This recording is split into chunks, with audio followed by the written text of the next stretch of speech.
Right. Can everyone hear me okay? I hope. Yes? Okay.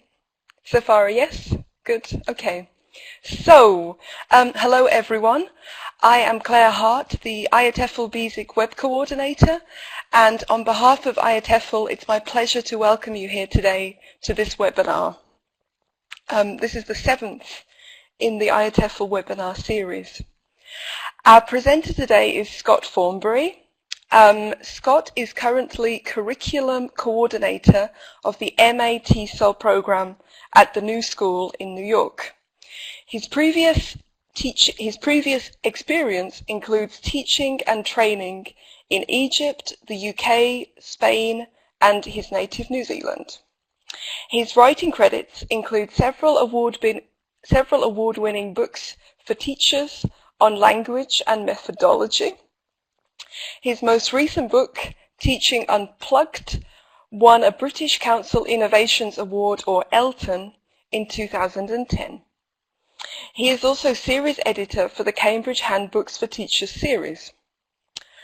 So before we begin, let me just say thank you to Mercedes Viola, my co-host today, for her invaluable support, without which this webinar would not be possible. And secondly, if you have any questions for Scott, he will be answering at least some of them at the end of the hour. So we would like you to type them into the Q&A pod that you'll see at the bottom of your screen, just underneath the slides there. You can do that at any time. And finally, we will make the slides and the recording of this webinar available at the start of next week. The slides and the recording will be available to everyone for a week, and then they will be archived, which means they'll only be accessible for IATEFL members. Okay, so that's all from me. Over to Scott. Thank you. Thank you, Claire. Thank you, Mercedes, too, in Uruguay, for helping set this up. I'm assuming that you can see me and hear me out there in the wider world. Could you just give me a thumbs up or a yes if you can? I'm getting messages from Uruguay, Argentina, fantastic, the UK, France. Jessica, this is fantastic. We've got an hour, and I want to, I'll do a presentation which will, I think, probably last 40 minutes or so, and then, as Claire says, there'll be time for a few questions, which I'll try to address. I shall also give you the address of my blog at the end, where I have been pursuing the same theme of the talk, and so you can, if you're interested, go back and investigate it. The subject is fossilization. How many of you have used the term about a student or your students? How many of you have said, this student seems to have fossilized? Yep. Few times, many times. No. Right. Okay. Yeah. Okay. Good. Yes. I mean, it's very commonly overheard in my experience in teachers' rooms, etc. Teachers talking about their students say, well, this student, you know, he's been here for 4 years. He's been in the same class practically. He hasn't made any progress. He can't remember the third person S. He doesn't know the difference between the past simple and the present perfect. Effectively, he's fossilized. You know, he's stopped. It's the whole thing has kind of congealed. There's no further progress he can make short of having some kind of lobotomy, perhaps. That's the area I want to address, and I want to address it from a personal perspective.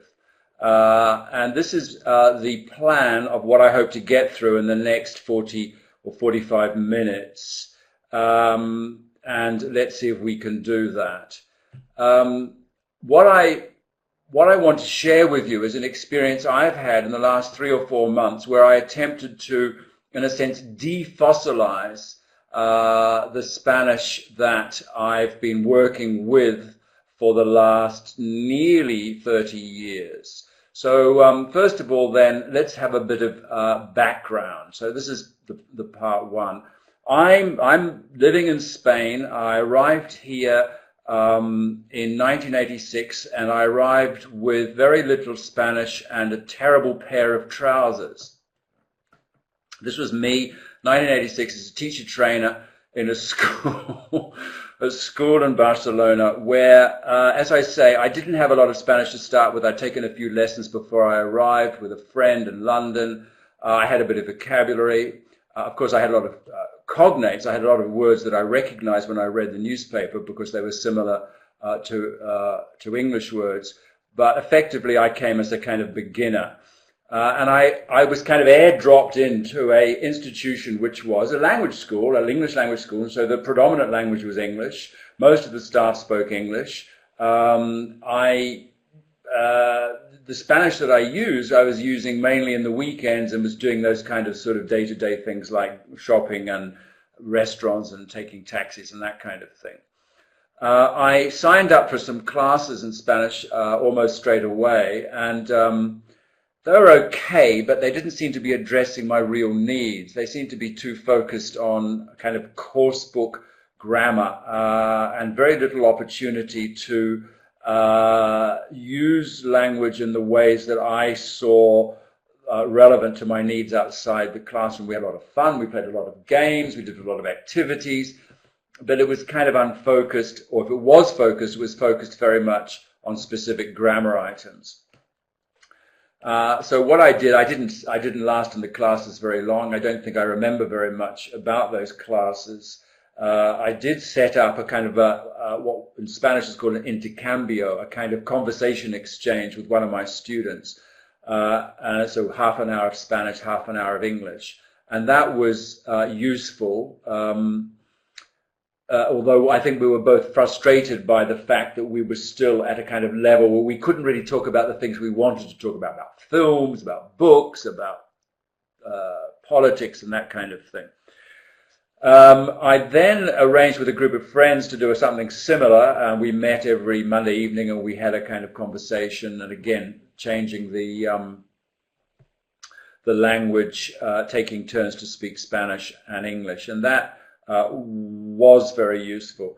One of the problems I had, I think, at the time, and we're talking about the 1980s here, was that I was extremely under the influence, if you like, of this particular person. For a prize to whoever can type in his name in the chat box. Stephen Krashen, exactly. Diana, well done. Mohammed, you got there first. Oh no.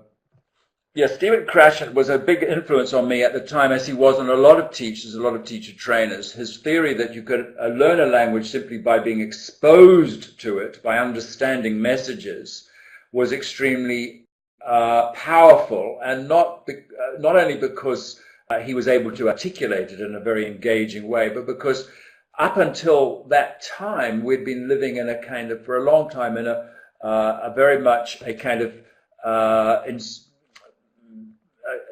a methodological framework which was very much directed at drilling and repeating kind of thing. And so when Krashen came along, it was a breath of fresh air, saying we don't need all that. We don't need all those grammar explanations. We don't need all that drilling. We just need to be exposed to messages. So here was me. I just arrived in Spain. I thought, yeah, great, fantastic. I'll just listen to people. I'll read the newspaper. I'll go to the cinema. I'll watch television. And so magically it will happen.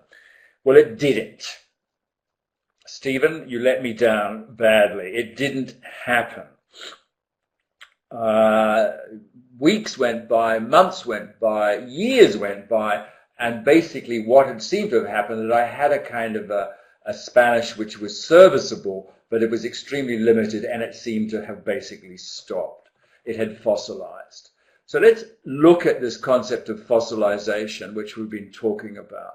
It was first defined in 1972 by a scholar called Selinker, and he noted that something we all know as teachers and as learners, that most LT learners fail to reach the target-like competence. They fail to reach the level of a native speaker. Something seems to happen where their internal rule system just freezes, if you like. And that's what's known as fossilization. This, Rod Ellis, quoting this, comments in the second paragraph here, he said it still remains a controversial construct. As a concept, it is still very controversial, with some researchers arguing that there is never a complete cessation of learning. Before we examine that point, that there's never a complete cessation or finishing of learning, let's look at a couple of case histories which seem to have supported the case for fossilization. One very important study or influential study was done way back in the 1970s on a immigrant into the United States called Alberto, who was from Costa Rica, whose language had effectively whose language development had effectively frozen at a very basic level. And the researcher who followed his progress over 10 months and tried to teach him stuff which he just seemed to resist, concluded that Alberto's problem was that he was not fully integrated into the host language society or culture. That is to say, he saw no need, he wasn't interested in talking to English-speaking Americans or becoming part of that particular culture. He had his own cultural needs were satisfied by his local Spanish-speaking community. And so hence the theory developed that what it takes to defossilize, as it were, is to be acculturated, that is, integrated into the target culture. That was a very influential theory for a bit until Richard Schmidt, another researcher working in the States and Hawaii this time, came along with another case history, and this time a Japanese immigrant into the United States who he called Wes. Now Wes also had a level of language, of grammar, which was very basic, not unlike Alberto's. And when Dick Schmidt started tracking his progress, it was a longer study this time, it was over 3 years, not just 10 months, he found, in fact, effectively that Wes's grammar did not show much improvement. His grammar did not show much improvement, but his ability to communicate, his ability to have conversations, improved enormously. And so by the end of the 3 years, he seemed to be a very efficient communicator, even though he was working on a very limited grammar. He was acculturated in the sense that he had a lot of friends, he had a lot of contacts, English-speaking contacts. But the acculturation, while it affected his fluency, did not affect his grammatical development. And that kind of raised a big question mark about the acculturation theory. Quite recently, a book has just come out. In fact, it's a homage to the work that Dick Schmidt did, or has done. And Schmidt was recalling his experience with Wes, and he asked this question, and I think it's a good one, very relevant to what I want to talk about. He said, talking of Wes, this Japanese immigrant, he said, why do people think his English is so good when he doesn't use prepositions or articles or plurals or tense? And Schmidt's answer to that question is, well, I think it's because when people talk to him and listen to him, they don't notice that he doesn't use them. In other words, he's reached a degree of communicative effectiveness that people talking to him, they don't notice. Unless they're professional linguists or teachers, they don't notice the fact that his grammar is very, very rudimentary.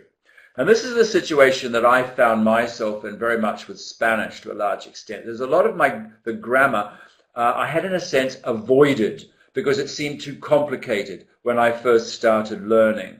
I'm taking, for example, those of you who know Spanish will recognize this system, which is the system of what we call demonstrative pronouns. Este, estos, esta, estas, and so on. It's what would translate into English as either this or that, or the plural, these or those. That is to say, in English, there are 4 choices. In Spanish, there are 15. Now, coming to this system, as a beginner, I just said, this is too complicated. There's no way I can remember. I can remember in the moment of need which of these I should use. I can memorize this list, but it doesn't serve me as much good. And so, in a sense, what I would do is I would just say whatever the first one that came into my head. And of course, when you're when you're in a situation when you're using these kind of demonstratives, you're usually pointing at the same time. So the grammatical choice doesn't really matter because the people are going to understand you anyway. So what I had was a system which was very much unsystematic. It was, in a sense, random. I would just pull things down off the shelf. And they're not just the demonstratives, but also the choice of gender, masculine or feminine, past tenses, imperfect or preterito, whatever the first thing that came into my head. And this was the kind of degree I'd fossilized. It wasn't fossilization in the sense that it was always the same. It was, in fact, very variable, but there was no system to the variability. But the question still remains is that the end? Have I, am I like Alberto? Am I like Wes in the sense that my Spanish has just stopped and there is no hope for it? Some people would argue that there was always hope. In fact, if you think of language as a dynamic system that's always evolving and changing, arguably there is no end point. We cannot really say that a person has stopped developing. There's always that possibility that they could further develop. And it's a bit like, if you're like me, you always forget to put the cap back on the toothpaste. And if you keep doing that, it doesn't mean to say that you're always going to do that, that one day you won't remember to put the cap back on the toothpaste. And it's a little bit like that with grammar, perhaps. And so people like Diane Larson Freeman, who are looking at languages from a more dynamic perspective, have said that we should look at any fossilized form against a backdrop of the boundlessness of potentiality. In other words, there's unlimited potential to develop in any system. And that is the hallmark of an open, dynamic system. It's a system in which learners actively transform their linguistic world. They don't just conform to it. So the notion of fossilization has become, as Ellis said, it's a controversial notion, to the point that now people don't really agree that there is such a thing. Summing up the evidence in a recent book, Lourdes Ortega said the notion of fossilization, while strongly intuitive, it has proved extremely problematic to pin down.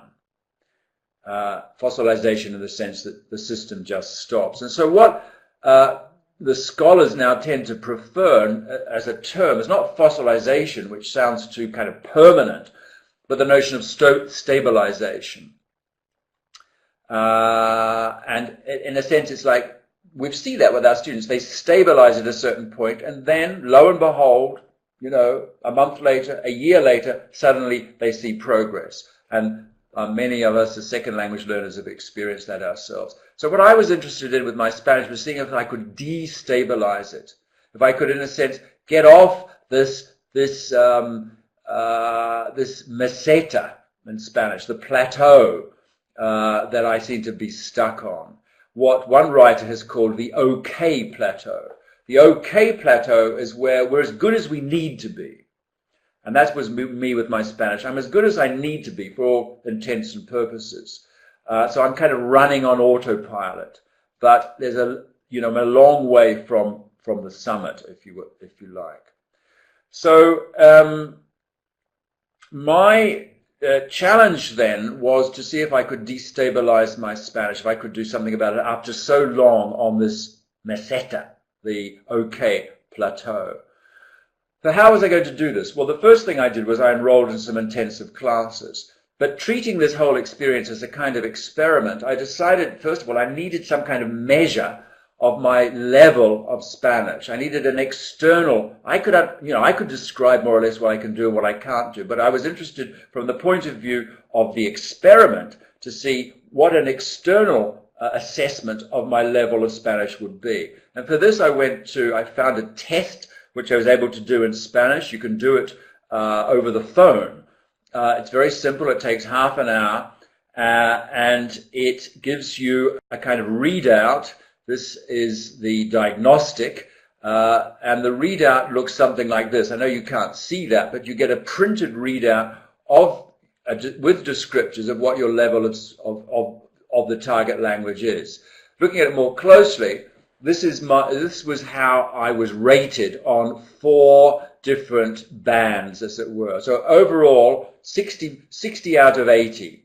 But breaking that down, we can see I was much stronger in what's called sentence mastery, that is kind of grammatical knowledge, than I was in fluency, which was rated the lowest. And that didn't surprise me. It was my fluency, in a sense, that seemed to be really holding me back. I have a good passive knowledge of grammar, which has come from lots of reading. I have a fairly good vocabulary, again, comes from lots of reading. The pronunciation was rated more highly than I would have given it myself, but lowest of all was fluency. So this is what I was looking for when I enrolled in these classes. I was looking to help my fluency. So I went back to school. I enrolled in a class. It was an intensive class. It was 4 hours a day, 5 days a week. And here I am with my fellow students, and we were a group of students from all around the world.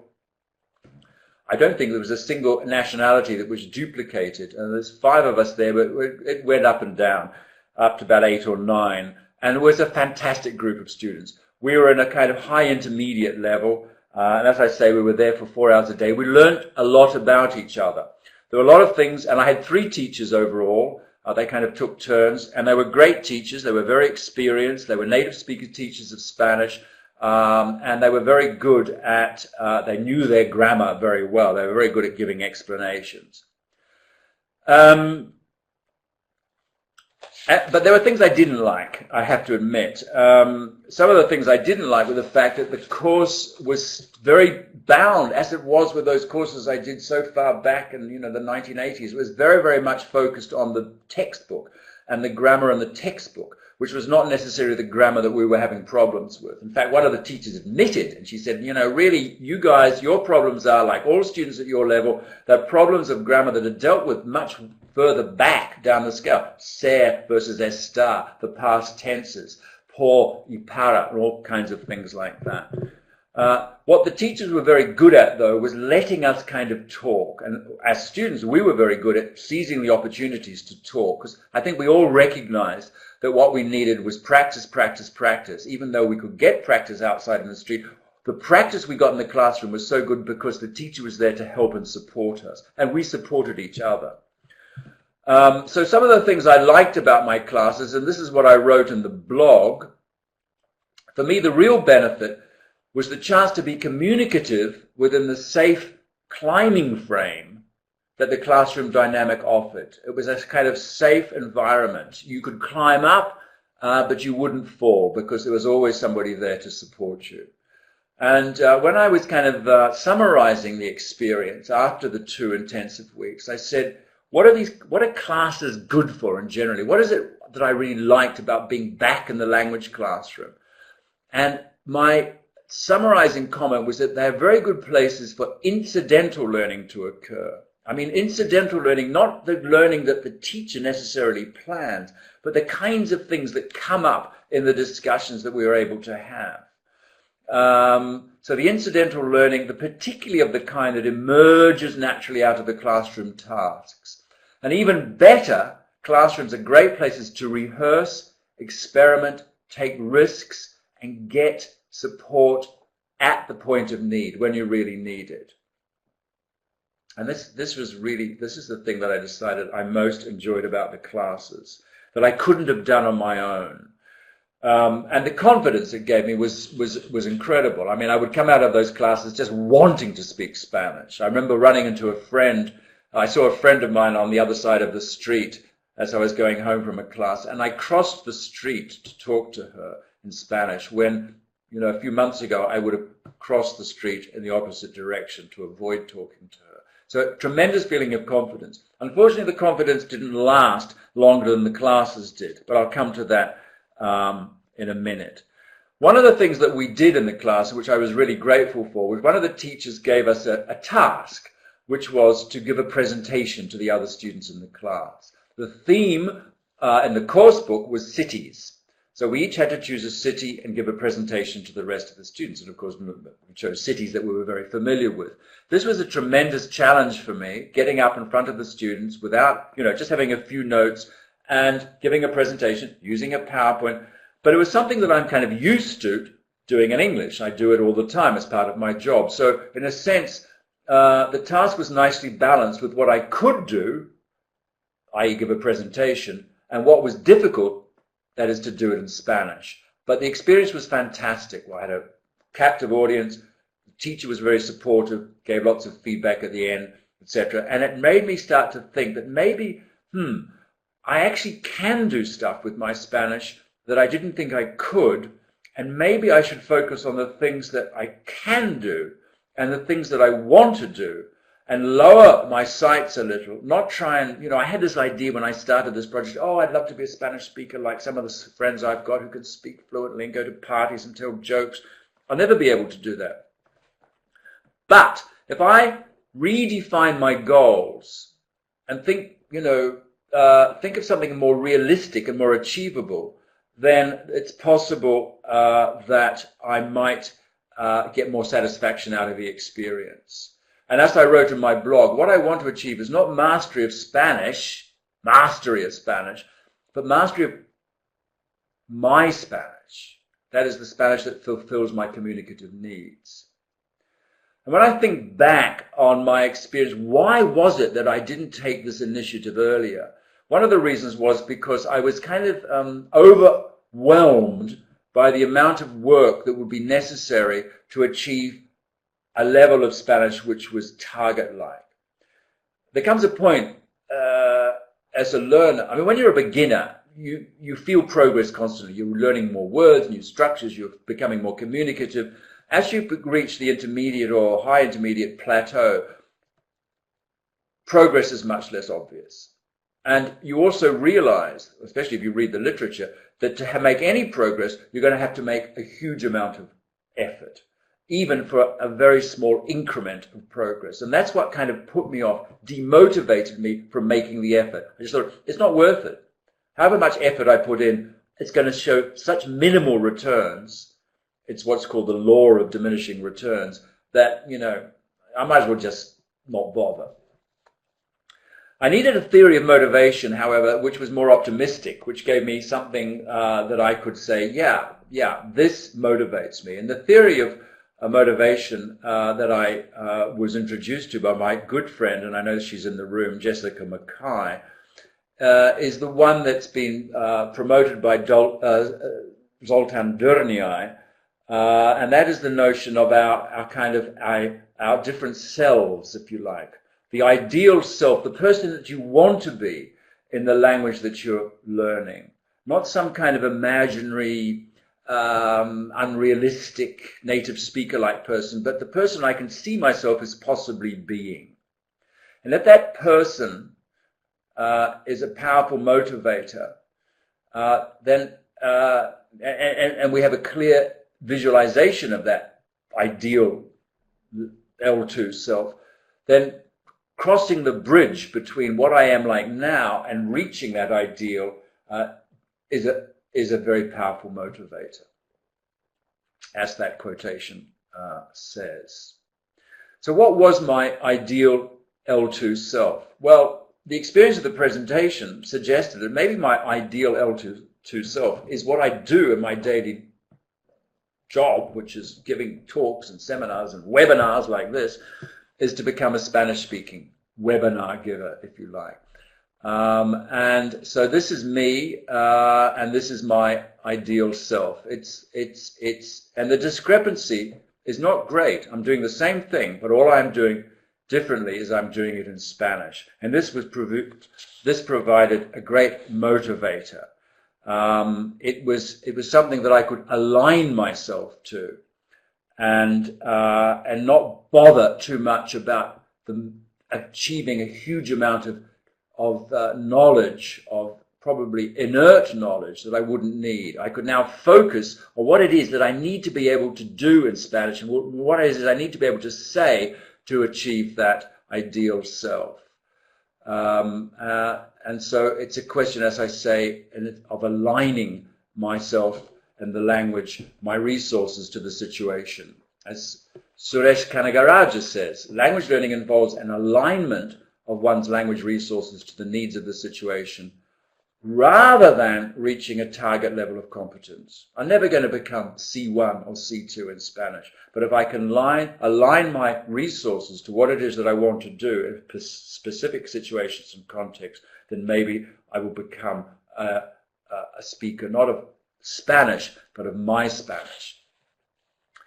So, how was I going to do this? I couldn't stay in the class forever. I mean, I love the class, but I have a life. I can't spend all day in a language classroom.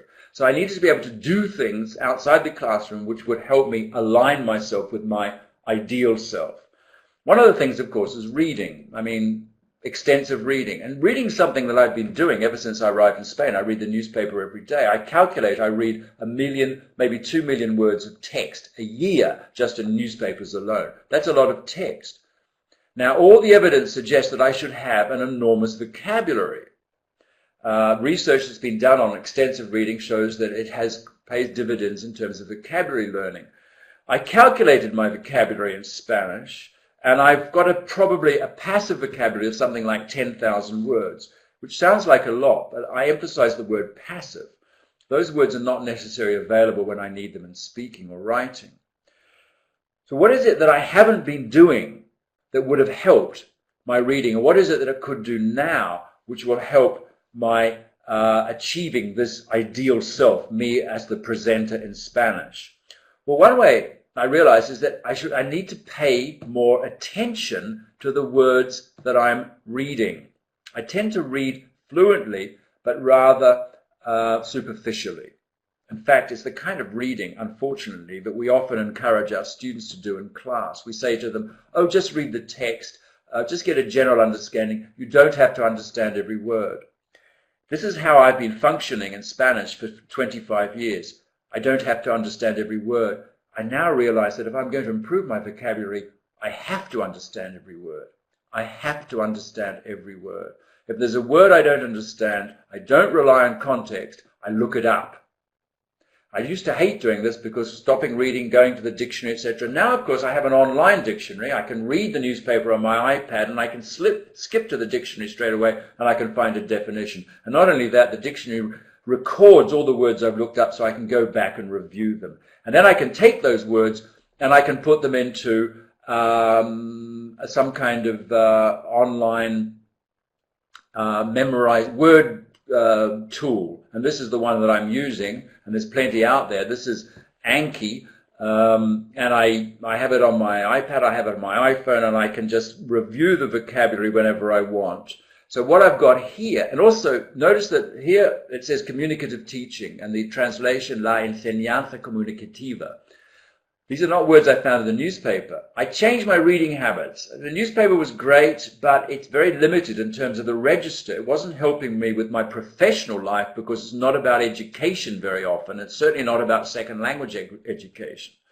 So I decided to go and buy a whole lot of books, a whole pile of books about methodology, about second language acquisition in Spanish. I was reading what I normally read in English, but I was reading it in Spanish, and I was stopping and I was looking up the words and I was writing them down and I was keying them into my flashcards, my digital flashcards, so I could revise them frequently.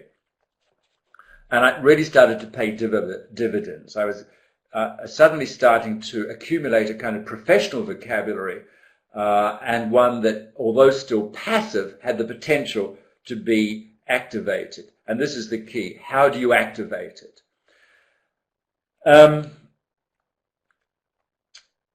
One of the things, of course, I discovered, and as I said before, when I was doing the intensive classes, I had enormous confidence. So I would cross the street to talk to people. But that confidence lasted only so long as the classes lasted.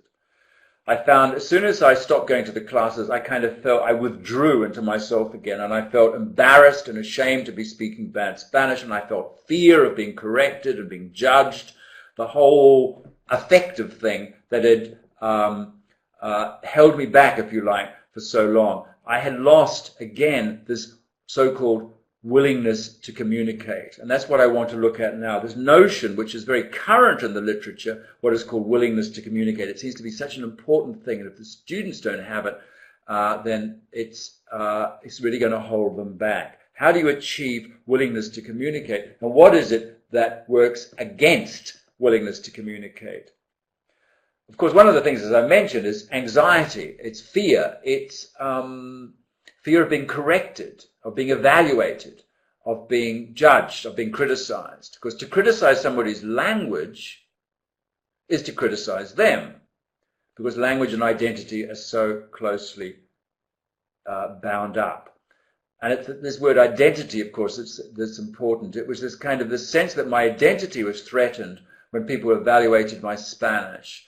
And this accounts, I think, for why often the best choice when you're speaking a foreign language is not to speak it, is to shut up, is to be silent. And silence is very much symptomatic of where I was for very many years, opting for silence rather than the willingness to communicate. It's almost a psychological problem. Sometimes I think I didn't need a private teacher, I needed a therapist. And in fact, somebody who's written about psychotherapy and psychology in second language acquisition has noted that silence is symptomatic of a loss, or ambivalence and conflict that accompany a transition between two languages, a kind of psychical suspension between two selves.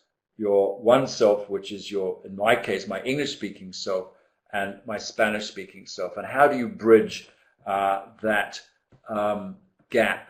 Well, you do it through, with a little help from your friends. I've been very lucky and I have a lot of supportive friends who have helped me in this process. And one of the things that they've done, or one of them has done, is offered to give me practice, conversation opportunities on a regular basis. So we meet once a week in a cafe and we speak for an hour and a half in Spanish. And this is not him and me, but there's a film, shots from a film which was all about a conversation. And I just thought they were appropriate here. But what's really helped was the social support that was given by having somebody who's a willing interlocutor, a willing listener. And as one of the scholars who's written most about willingness to communicate has said, willingness to communicate can only be enhanced and developed through the social processes and communicating with others. It takes two to tango. And I think that's something as teachers we need to remember. It's the willingness to communicate as a product, if you like, of the social process. Now, I'm lucky. I have the social process in a cafe. I have a social process with a friend. Not all of our students have this opportunity, but we need to provide them with that in the classroom. We need to provide a dynamic in the classroom that encourages learners to feel that their identity is respected and that they can and should be willing to communicate. And I'll come back to that point at the end. But it's worth just revisiting the case of Wes again. Remember Wes? He was the Japanese immigrant to Hawaii who was studied by Dick Schmidt and who had incredible fluency, although he had very little grammatical accuracy. And when Schmidt was kind of weighing it up, said, what is it that he can do? He said, basically, he's willing to communicate. He's willing to communicate at all costs. At all costs, he's willing to communicate. This is how Schmidt summarized it. It seems that Wes's confidence, his willingness to communicate, and especially his persistence in communicating what he has in mind and understanding what his interlocutors have in their minds, go a long way towards compensating for his grammatical accuracies. Persistence. And Schmidt says elsewhere about Wes, one of the things that Wes was convinced about was that it's the responsibility of the people he's talking to as much as it is of him to make an effort to understand him. And having that kind of confidence that your interlocutor is going to understand you gave him comprehensibility. It made him intelligible in a sense, despite all the weakness. So he was able to do, with his limited means, he was able to achieve an enormous amount simply because he had the willingness to communicate. So, as I said, I set my goal as being able to give talks and workshops in Spanish. To do that, I was helped through the classes, through reading about my particular field, through having conversational opportunities with friends, through recording and memorizing vocabulary, and not just vocabulary, but set phrases. Was it going to work? And what opportunity would I have to see if it had worked? Well, this came up. I was offered the chance when a friend was reading my blog. A friend happens to run a language school here in Barcelona, which has an ongoing program of workshops. He said to me, he emailed me and said, "Scott, would you like to give a workshop in Spanish?" And I said, well, yes, of course. I mean, that is my goal. Are we talking about 2014 or 2015? And he said, no, I mean next month. We've got a slot in our program, and if you would like to do it, then you'll be very welcome. Well, I had no choice. I mean, this was an ideal opportunity amongst, in a sense, in a kind of relatively benign environment, an environment I had worked in before. I mean, I'd given workshops in that same school, so I wasn't a stranger to it, but I certainly had never done one in Spanish. And the day scheduled to give the workshop was in fact yesterday. And I did it, and this was the test, and here is the proof. This was a photo taken yesterday in the Oxford House School in Barcelona, and there was about 25 people in the room who were a very willing and helpful audience. And I gave a presentation in Spanish with only a few notes, and the presentation was basically the one I'm giving you now, but I did it in Spanish. And just to prove that I seem to be getting my point across, here's a picture of the audience who look like, if they're not understanding, at least they're enjoying the experience. Maybe they're laughing at my mistakes. It was a fantastic experience. It was within 3 months of having made this decision, or 3 or 4 months, to try and do something about my Spanish, to do something that I hadn't been able to do. I was actually doing it. I was standing up and doing it. It wasn't perfect by any stretch, but then, you know, nor are my talks in English ever perfect. I'm always dissatisfied afterwards. I'll sit down after this webinar and think, oh, I should have said that and I should have said the other. After my talk yesterday, as I left the building, the first thing I said to myself was, I did it. I did. It wasn't brilliant, but I did it.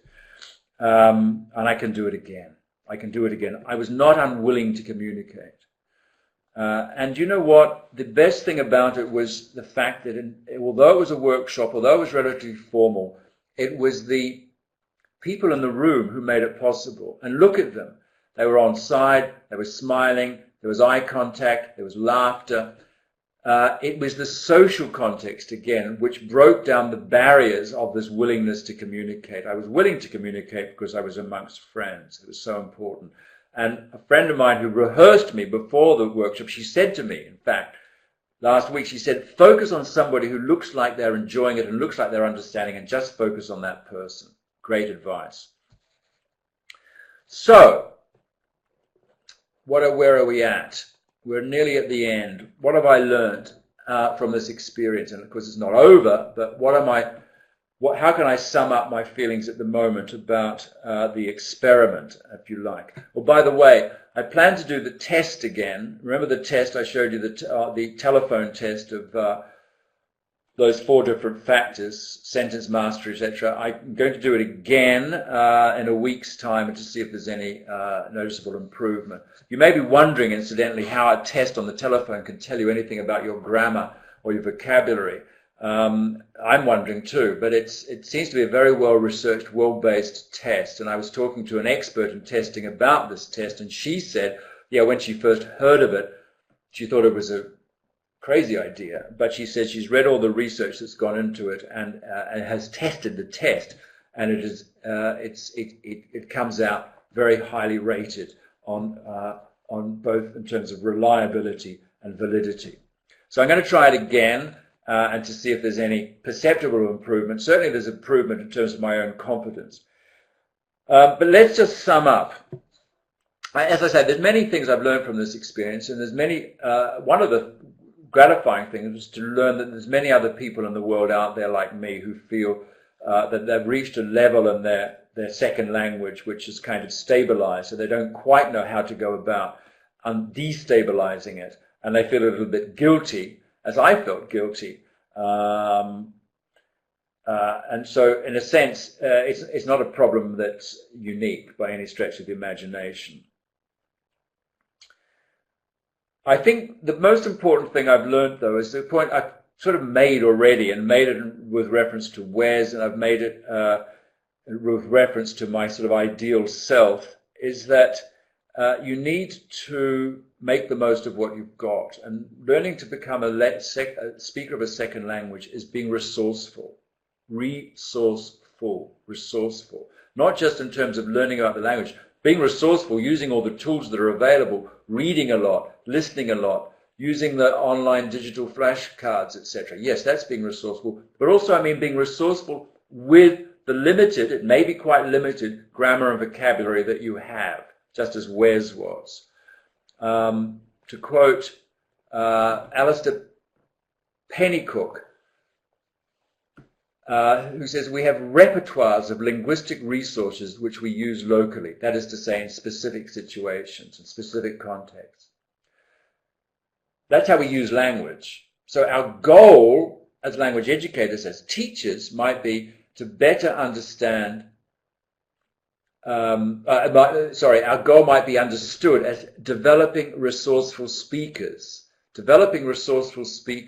rather than some vague notion of native competence. As teachers, if we're constantly aiming to bring learners to a degree that sounds like and looks like and smells like a native speaker, it's a kind of, it's an unrealistic goal.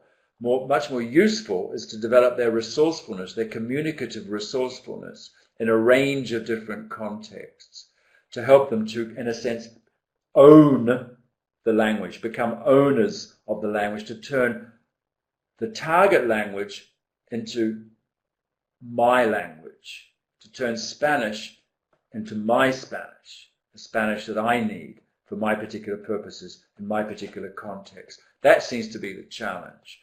Or as Henry Widdowson said, you are proficient in language to the extent that you possess it, that you make it your own, you bend it to your will, you assert yourself through it, rather than simply submit to the dictates of its form, of its grammar, of its pronunciation, of its vocabulary, etc.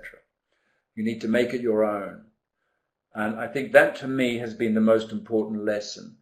And I feel, looking back over this experience, that the real difference between when I started before the summer and the point now is that I feel a much greater, incalculably greater ownership of Spanish. Not the sense that I identify with it, not the sense that I feel Spanish, but I have taken this linguistic resource and I have made it my own. And the proof of the pudding was that yesterday I was able to give a presentation in my Spanish. Not somebody else's Spanish, but my Spanish. So I invite you to, if you're interested, to join the blog. I mean, come in, have a look. That's the address. I'm sort of at the end of this phase of blogging. There'll be a couple more blogs, but it will be there. It's available. Will be there permanently. And I will post the results of the test, the telephone test, when I do it, so we can see if there's any improvement at that level. But as I say, please come and have a look. It's free. Comment if you want, and you'll find a lot more detail there about both the what motivated me and about the tools that I used to help me on the way.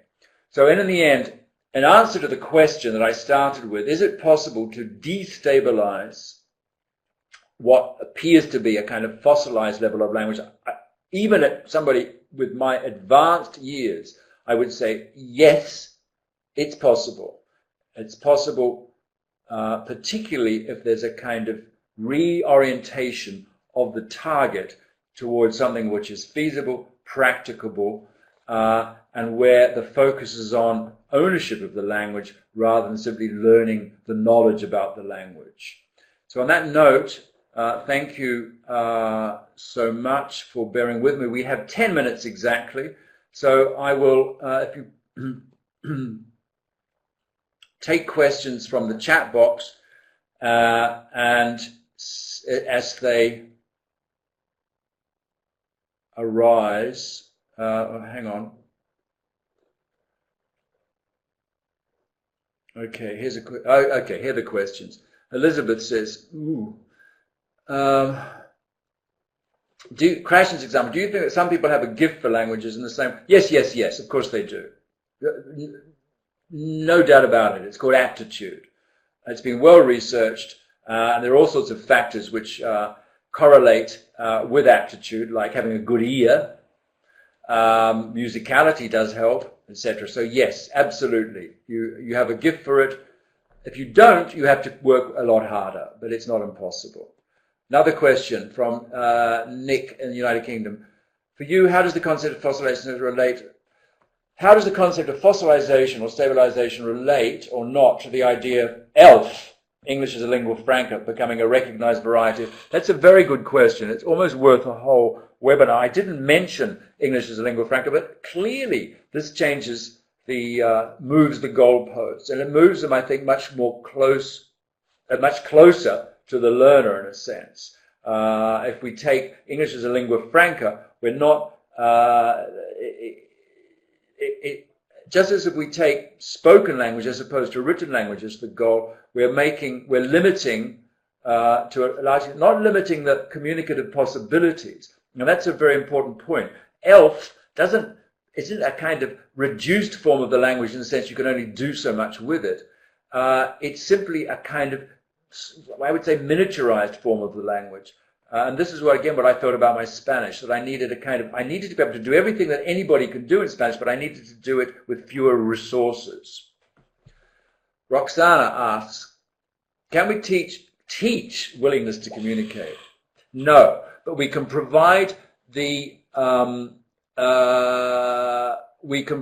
conditions for it in the classroom by being willing to listen to the learners. If we're willing to, remember I said it takes two to tango. If we're willing to listen to learners, we want to listen to the learners, then they may be more willing to communicate. And listen to what they're saying, not just how they're saying it. Keela in Nepal says, what is the role of someone's power to remember words and rules? Huge. I mean, this is what I discovered. You've got to sit down and remember words. They're not just going, you've got to make the effort. They don't stick to you like, flies stick to fly paper. You've got to actually make an effort, and memorization is the only way. Petra says, what ideas about what would or could be an appropriate question in my classroom with 16 plus pupils to make them willing to communicate? Well, again, I mean, it's finding out what they're interested in and getting them to talk about it. Giving a presentation, for example, like I did in my Spanish class. All 16-year-olds have interests, and some of them will overlap and some of them will not, but it's tapping into their interests, and then being interested in their interests will make them more willing to communicate. I'm going to skip Khili, we had a question already. Jalal in Algeria says, do you agree that learning doesn't end in the classroom, but it rather starts there? Yes, totally. And that's what happened for me. It started in the classroom, and I'm really glad I had that classroom experience, but I needed to take it out of the classroom. Because remember I said I was I felt very secure in the classroom. That's fantastic, because I had the teacher there helping me and the other students. But in the real world, you don't have the teacher. You have to have the little teacher's voice inside you, as it were. So you need to take the experience out of the classroom. And that's where the learning really starts, is when you move from the classroom into the real world. Annie says, Scott, where are you training now? I know. Yes, I'm training at the New School in New York. as mentioned, and you can Google that. Isabel, do you mean that the resourcefulness leads to language ownership, which in turn will give the speaker the necessary confidence to become fluent? Yes, I think a prerequisite for fluency is a sense of ownership, but I think the two kind of form a circle. My experience of being fluent in my conversations in the cafe gave me a sense of ownership, I guess. I felt we were talking about things that I really wanted to talk about, that I don't normally talk about in Spanish: politics, history, psychology, geography. I don't know. So it's a mutually reinforcing cycle of being willing to communicate, achieving fluency through that, and becoming more willing to communicate. The opposite, the negative vicious circle, is not being willing to communicate, therefore not getting practice, and therefore not being willing to communicate. You know, that's the spiral that I was in before. I wanted to get out of that into another one, a more positive one. Mercedes, hi Mercedes. Oh no, this is from Sergio. Do you think that neonative speakerness is completely unachievable? 99.9% yes, if they're adults. Unachievable. So forget it. Jalal again. Do you agree that learning doesn't... Oh, yes, we've had that one. Dara. How fossilization relates to L2 learners' mistakes. We all make mistakes. I made a ton of mistakes yesterday. Nobody left the room.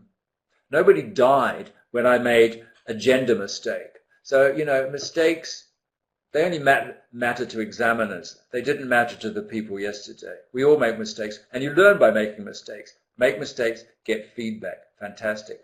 I mean, if I was to do that workshop again, I would have it recorded so that I could go back and sit down with somebody and say, yeah, you said this, but you could have said this. That would be really useful. But there's no way that I wasn't going to make mistakes. Making mistakes is part of learning anything. And the beauty of making mistakes in the language, it's not like making mistakes when you're flying a plane. If you make mistakes when you're speaking a language, nobody dies. Iqbal in Pakistan, do you think that we can bring some changes in structure of L2 for the difficult learners if it is needed? Well,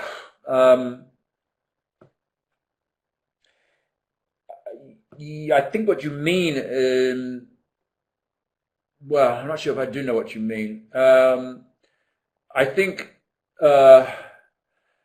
the grammatical knowledge that learners need to be fluent is actually a lot less than we are taught or led to believe. If you look at syllabuses and textbooks, you can get away with an awful lot in terms of conversation with just knowing present tense and the past tense. You don't need the conditionals. You don't need present perfect. You don't need present perfect continuous. You don't need modal verbs or only one or two, etc. So you can be resourceful with very little. I'll take one more question, and I'm conscious that a couple more. Rita. Hello, Rita.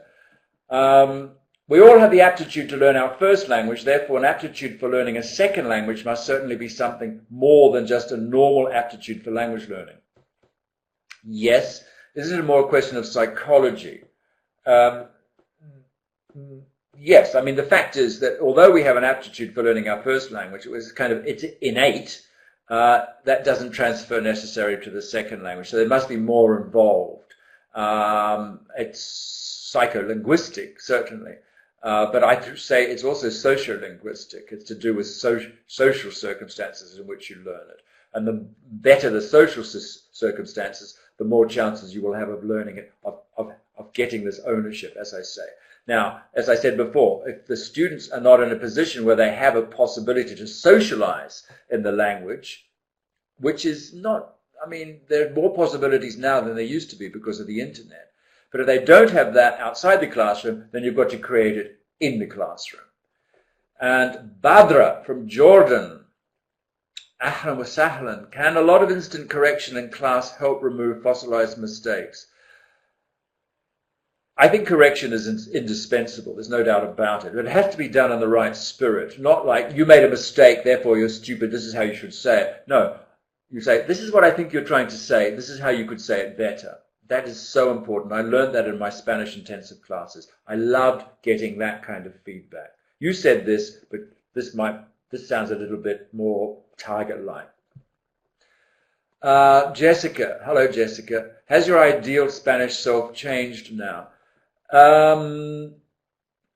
Well, in the sense that it's changed from being this kind of like party person originally to being a professional presenter. Yes, it's changed. Since being a professional presenter and doing it yesterday, I'm going to stay there for a little bit because it's now going to become, I hope, my comfort zone. It wasn't comfortable doing it, but once I'd done it, I had an enormous sense of, wow, I did it. And so I want to explore that a little bit further. I might be asking you for some advice on that, Jessica. Jane in Canada, and I think that will have to be the last, says, will you do another webinar on the age issue on memory? Well, okay. The issue of age is an interesting one. That certainly was one that exercised my thinking. At what point does language learning stop? Not just in terms of fossilization, but do you just get too old? And I've had a lot of discussions about this with people now. Many language schools and universities, etc., are facing the challenge of older students. I was in Japan recently where there are a lot of elderly people who are perfectly fit, want to do something, and so they're enrolling in language classes. How do you deal with them? Do they have special needs? Should they be treated differently from younger learners? I actually I devoted a whole post on my blog about this, so I invite you to have a look at that. One more, and this will be the last. Peter. Hello, Peter. I think we wrote a book together. Peter Watkins from Britain says, you spoke about Dernier's ideal self model, but not feared self. Yes, this is another part of the theory, that there is a self that we fear. I don't want to be like that. I don't want to be this kind of, this tonto, this wallflower at the parties who can't speak Spanish. I think I don't know, Jessica will have more to say about this, but I think the feared self, while it motivates us because we don't want to be like that, it's a kind of negative kind of motivation. And that's why I like the notion of the ideal self. It offers something a bit more positive that we can feel good about rather than not feeling bad about something. Okay, I'm really going to have to finish. I'm conscious there's a lot more questions here, but we're really seriously out of time. I'd like to thank you all for your participation. As I say, I invite you to continue the discussion on the blog, and to thank Claire and Mercedes once more for having made this possible, and for IATEFL to provide the forum for this conversation. So on that note, to all of you out there, if it's the weekend, enjoy your weekend, and I look forward to meeting you, hopefully at the IATEFL conference in Harrogate next year. So that's it from me. Bye, everybody.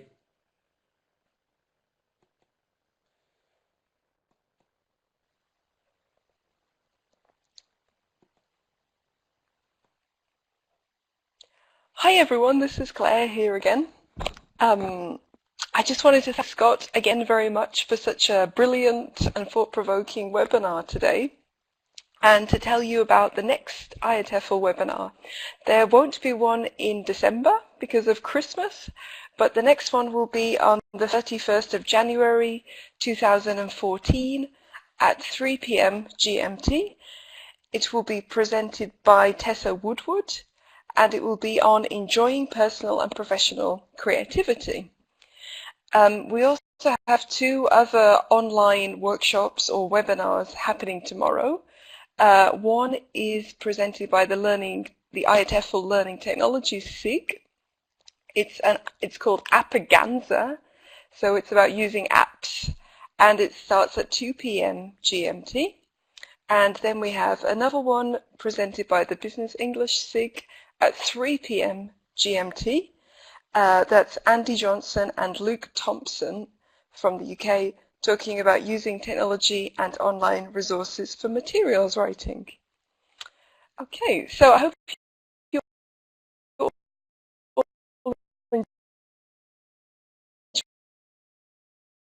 enjoyed uh,